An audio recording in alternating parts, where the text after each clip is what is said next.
Anish, you just won a crazy match with Sethuraman, as you called him before. Especially that game yesterday was just the thrill. How did you survive that one?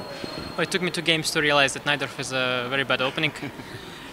Fortunately, just in time I realized it. But okay, yesterday, yeah, opening went very wrong. And then I actually after this move knight a5, which I missed. I mean, a standard move, but somehow I thought I'm threading knight a5, so I missed knight a5. I'm strategically busted. So if I play normal move, he'll go before, and he has a much better version of some standard positions. So I decided to bluff him, but it was really not the right strategy. He just made all the good moves and rolled over. And after rook g3, I was thinking what is sort of the more appropriate way to resign. You know, to allow him rook g6 and then be this. In your tweets with a nice diagram, or not to allow and resign immediately. But okay, somehow I remember that he had some plus 11 against Ponomarev, which he didn't win. Didn't see the position, I just knew it was plus 11. So I thought, okay, it will be. I didn't hope for anything, but it would be stupid if I resigned then. And suddenly he allowed counterplay, and okay, still plus 5 anyhow. But after I sacked the bishop on g3, I was very happy that I could make a few more moves in this tournament, because I thought those were my last ones.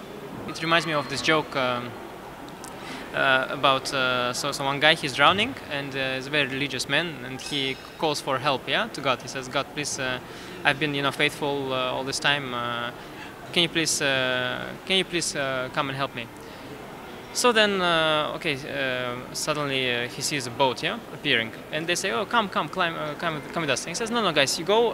God is gonna help me." Just so one boat passes, and the second boat comes. They say, "Come." He says, "No, fine, go. My God is gonna help me."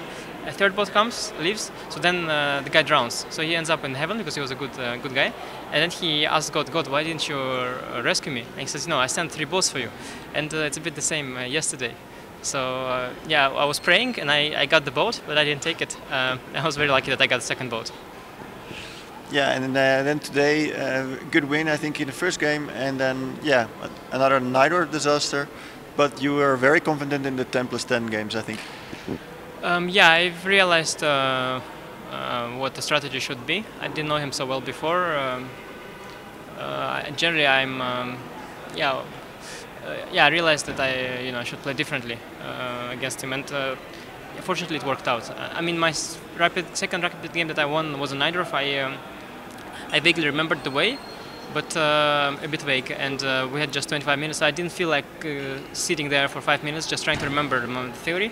And I thought, okay, I have so much experience, I'll just make a few moves by hand. And that was not a good idea. I made 2 moves by hand, and I got in a strategically lost position. And then I finished it off. Maybe I had some chances, but I didn't see. I mean, I was trying to make some sacrifices work, but my attack is non-existent, and his is really strong. So yeah, that Najdorf also went wrong, and I think it was a good decision in the final game not to go for a Najdorf against him, because yeah, I mean, there's just too little time for me to recollect everything, and yeah, no, I took the decision to play Najdorf regardless of what I'm gonna do.